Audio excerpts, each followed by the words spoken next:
Hi friends, ఎలా ఉన్నారంతా? మేమైతే చాలా బాగున్నాము. ఈరోజైతే మన వీడియోలో ఈజీగా అండ్ సింపుల్గా అయిపోయే చికెన్ కర్రీ అయితే నేను చూపించబోతున్నాను. సో ఈ రెసిపీ అయితే నేను మా చిన్నత్త దగ్గర అయితే నేర్చుకున్నానండి. చాలా టేస్టీగా ఉంటుంది. రైస్లోకి, ఇంకా చపాతీలోకి, దోశలోకి కూడా చాలా అంటే చాలా బాగుంటుంది. మీరంతా అయితే ఒకసారి అయితే ట్రై చేసేయండి. సో మనమైతే ప్రాసెస్ అయితే స్టార్ట్ చేసేద్దాం. ఫస్ట్ అయితే ఒక మిక్సీ జార్ తీసుకొని దాంట్లోకి ఒక చిన్న ముక్క కొబ్బరి, ఒక బిర్యానీ ఆకు, ఒక ఏలక్కి, కొంచెం చెక్క, ఒక చిన్న ముక్క అనాస పువ్వు, ఇంకా కొన్ని లవంగాలు అయితే దీంట్లోకి వేసుకోవాలండి. సో నేను ఈ ఇంగ్రీడియంట్స్ అయితే హాఫ్ కేజీ చికెన్కి అయితే వేస్తున్నాను. సో దీన్ని బట్టి మీరు ఎంతకి ఎంత వేయాలా అని చెప్పి ఒకసారి అయితే చూసుకోండి. సో ఇవి వేసుకున్న తర్వాత నీట్గా ఒలిచిపెట్టుకున్న వెల్లుల్లి కూడా దీంట్లోకే వేసేయాలండి. సో మనకి దీంట్లో కొంచెం ఎక్కువ వెల్లుల్లి వేస్తేనే మనకి బాగా టేస్ట్ అయితే వస్తుంది. సో వెల్లుల్లి కూడా వేసిన తర్వాత ఒక చిన్న ముక్క అల్లం కూడా వేసుకోవాలి దీంట్లోకి. అండ్ ఈ కూర అయితే నాకైతే చాలా అంటే చాలా ఇష్టం అండి. అంటే ఎప్పుడు చేసినా ఒకే టేస్ట్ అయితే రాదు, కానీ ఈరోజు వీడియో కోసం చేసినా నాకైతే పర్ఫెక్ట్ టేస్ట్ అయితే వచ్చిందనమాట. సో ఖచ్చితంగా మీరైతే ట్రై చేయొచ్చు సేమ్ ఇలాగే. అల్లం కూడా వేసిన తర్వాత దీన్నైతే మనము మిక్సీ అయితే పట్టుకోవాలండి. సో ఇలా బరగ్గా అయిన తర్వాత దీంట్లోకి కొంచెం ధనియాల పొడి కూడా యాడ్ చేసుకోవాలి. వీలైతే వేయించిన ధనియాలు కూడా వేసుకోవచ్చు అనమాట. కానీ మా ఇంట్లో ధనియాలు లేవని చెప్పి ధనియాల పొడి అయితే వేసాను. అండ్ దీంట్లోకి కొంచెం కారపొడి కూడా యాడ్ చేసుకోవాలి.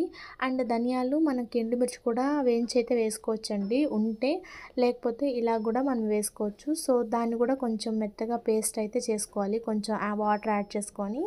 ఇంకా అదైతే పక్కన పెట్టేసుకోండి. ఇంకా నెక్స్ట్ కుక్కర్ పెట్టేసి దాంట్లోకి కొంచెం ఆయిల్, కొన్ని ఆవాలు, కొంచెం జీలకర్ర అయితే యాడ్ చేసుకోవాలండి. సో ఇలా యాడ్ చేయడం వల్లే మనకైతే మంచి ఫ్లేవర్ అయితే వస్తుంది. సో దీంట్లోకి కొన్ని తెల్లగడ్డలు, సన్నగా తరుక్కున్న ఉల్లిపాయలు కూడా వేసుకొని దీన్నైతే బాగా వేయించుకోవాలండి. సో మా ఛానల్ కానీ కొత్తగా ఎవరైనా చూస్తున్నట్లయితే సబ్స్క్రైబ్ చేసుకోండి. మళ్ళీ మళ్ళీ చెప్తున్నానని ఏం అనుకోవద్దండి. సో వీడియో నచ్చితే లైక్ కూడా చేయండి. నెక్స్ట్ ఆనియన్ కొంచెం వేగేటప్పుడు దాంట్లోకి కొంచెం ఉప్పు కూడా యాడ్ చేసేస్తున్నానండి. సో నేనైతే కల్లుప్పు యాడ్ చేసేసాను కూరకు సరిపడినంత. అండ్ అది కొంచెం వేగిన తర్వాత కరివేపాకు కూడా కొంచెం అయితే యాడ్ చేసుకొని నీట్గా అది బ్రౌన్ కలర్ వచ్చే వరకు మనమైతే వేయించుకోవాలి. సో ఇలా వేగిన తర్వాత దీంట్లోకి కొన్ని టమోటా ముక్కలు కూడా యాడ్ చేసుకోవాలండి. చిన్నగా కట్ చేస్తే తొందరగా వేగుతాయి. అండ్ ఇవన్నీ వేసిన తర్వాత దీంట్లోకి అయితే టమోటా, ఆనియన్ అయితే కొంచెం ఎక్కువే వేసుకోవాలండి. సో ఎక్కువ వేసుకుంటే మనకి టేస్ట్ కూడా చాలా బాగుంటుంది, తినడానికి కూడా చాలా టేస్టీగా ఉంటుంది. ఖచ్చితంగా ఒకసారి అయితే ట్రై చేసిన వాళ్ళు కామెంట్ అయితే చేయండి. టమోటాలు బాగా ఆయిల్లో మగ్గిన తర్వాత ఆయిల్ కొంచెం విడుస్తుంది కదా, అప్పుడు మనం కొంచెం పసుపు అయితే దీంట్లోకి యాడ్ చేసుకొని అది కొంచెం పచ్చివాసన పోయే వరకు మనమైతే వేయించుకోవాలండి. వీడియో సగం వరకు చూసారంటే నచ్చినట్టే కదండి. నచ్చితే మాత్రం లైక్ అయితే చేసేయండి, మర్చిపోవద్దు. అండ్ నేనైతే రకరకాలుగా అయితే ట్రై చేస్తూ ఉంటాను. చికెన్ కర్రీస్, మటన్ కర్రీస్, ఇలాగ కర్రీస్ అయితే రకరకాలుగా చేస్తూ ఉంటానండి.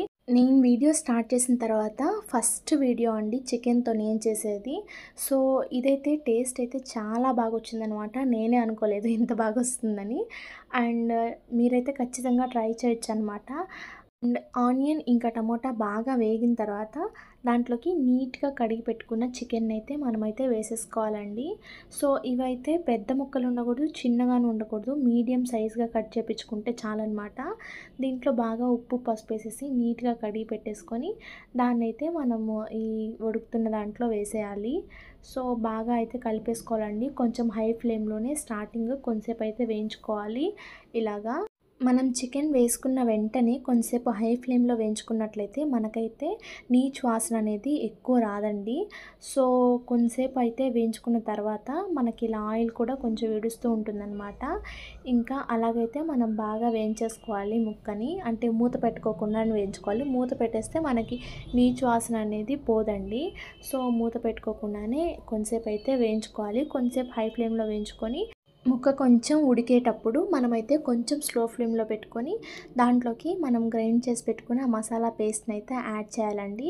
సో, ఇవైతే నేనన్నీ పచ్చిగానే వేశాను కదా! గ్రైండ్ చేసేటప్పుడు. అందుకనేసి నేనింకా ఆయిల్‌లో వేసేసి కొంచెం పచ్చి వాసన పోయే వరకైతే మనము వేయించుకోవాలి.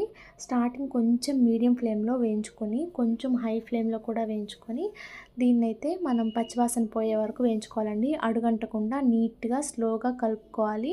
ఎందుకంటే మనకి ముక్క కూడా తొందరగా ఉడికిపోతుంది కదా! చికెన్ నార్మల్ ఫారం కోడైతే. సో, అందుకనేసి మనము నీట్‌గా, నిదానంగా అయితే కలుపుకోవాలి. దీంట్లోకైతే అసలు నేను వాటర్ ఎయలేదండి. మనకి చికెన్‌లో నుంచి కొంచెం నీళ్ళు ఊరుతాయి కదా! దాది. ఇంకా మసాలా పేస్ట్ వేసినప్పుడు కొంచెం వాటర్‌తో కొంచెం కలిపేసేస్తాం కదా! అంతే. నేనింకా ఎక్కువ వాటర్ అయితే వేయలేదనమాట. ఇప్పుడు మనకి కొంచెం మసాలా వేగిపోయిన తర్వాత దీంట్లోకి కొన్ని వాటర్ అయితే యాడ్ చేసుకొని కొంతసేపయితే మనం ఉడకనివ్వాలి. ఈ ప్రాసెస్ అంతా మనం మీడియం ఫ్లేమ్‌లో కానీ పెట్టి చేస్తే కూర అనేది చాలా టేస్టీగా వస్తుందండి. ఫైనల్‌గా నేనైతే కూర ఉడికిపోయింది. ఇలాగా కొంచెం మనకి ఆయిల్ అంతా సెపరేట్ అయ్యేటప్పుడు దాంట్లో కొంచెం కొత్తిమీర, కొంచెం పుదీనా అట్లా ఏసేసి దాన్నైతే కొంసేపు మూత పెట్టేసి ఒక మీడియం ఫ్లేమ్‌లో 5 నిమిషాలైతే ఉడికించుకోవాలండి. సో, 5 మినిట్స్ తర్వాత మనం మూత తీసి చూస్తే ఇలాగా ఫుల్ ఆయిల్ అంతా మనకి సెపరేట్ అయిపోయి ఉంటుంది కూరలో నుంచి. ఇంకా మనకైతే టేస్ట్ అయితే చాలా బావుంటుందండి. చూసారా? కూరని చూస్తుంటేనే అర్థమవుతుంది కదా! ఇది టేస్ట్‌గా ఉంటుందో లేదో. నాకైతే తెలిసిపోతుందనమాట. ఎందుకంటే నేను ఆల్రెడీ తినేసాను కాబట్టి టేస్ట్ అయితే బాగొచ్చిందని. సో, మీరు కూడా వెంటనే ఈ కర్రీ అయితే ట్రై చేసేయండి. ట్రై చేసేసి ఎలా ఉందో నాకైతే చెప్పేసేయండి. ఇంకా మా వీడియోని గానీ కొత్తగా చూస్తున్నట్లయితే సబ్స్క్రైబ్ చేసుకోండి. అలాగే వీడియో నచ్చితే లైక్ కూడా చేయండి. అలాగే వంట రాని మీ ఫ్రెండ్స్‌కైతే ఈ సింపుల్ రెసిపీనైతే షేర్ చేసేసేయండి. ఈ చికెన్ కర్రీ అయితే రైస్‌లోకే చాలా బావుంటుందండి. ఇంకా మనం తింటే దోసలోకి, పలావ్‌లోకి, ఇంకా చపాతీలోకి, పూరీలోకి గూడా చాలా బావుంటుంది. ఖచ్చితంగా ట్రై చేసేసేయండి. అండ్ ఫైనల్లీ నేనైతే కర్రీ అయితే ప్రిపేర్ చేసేసాననమాట. ఎంత ఒక హాఫ్ అన్ అవర్‌లో అయిపోతుందనమాట. ఫైనల్లీ కొత్తిమీరతో గార్నిష్ చేసేటప్పుడు ఆ ఫీలే వేరు కదా! చూస్తుంటే చాలా మంచిగా అనిపిస్తుంది. కూరలో నుంచి ఆయిల్ సెపరేట్ అయ్యేటప్పుడు మనమైతే కొత్తిమీర అండ్ పుదీనాతో గార్నిష్ చేసేసి నీట్‌గా మనమైతే స్టవ్ ఆపేసేసుకొని సర్వ్ చేసేసుకుంటే మనకి టేస్టీగా తయారైపోయే చికెన్ కర్రీ అయితే రెడీ అయిపోయింది. సో, మళ్ళీ వీడియోతో కలుద్దాం. అంతవరకు bye bye friends. Like, share and subscribe చేసుకొని ఎళ్ళండే.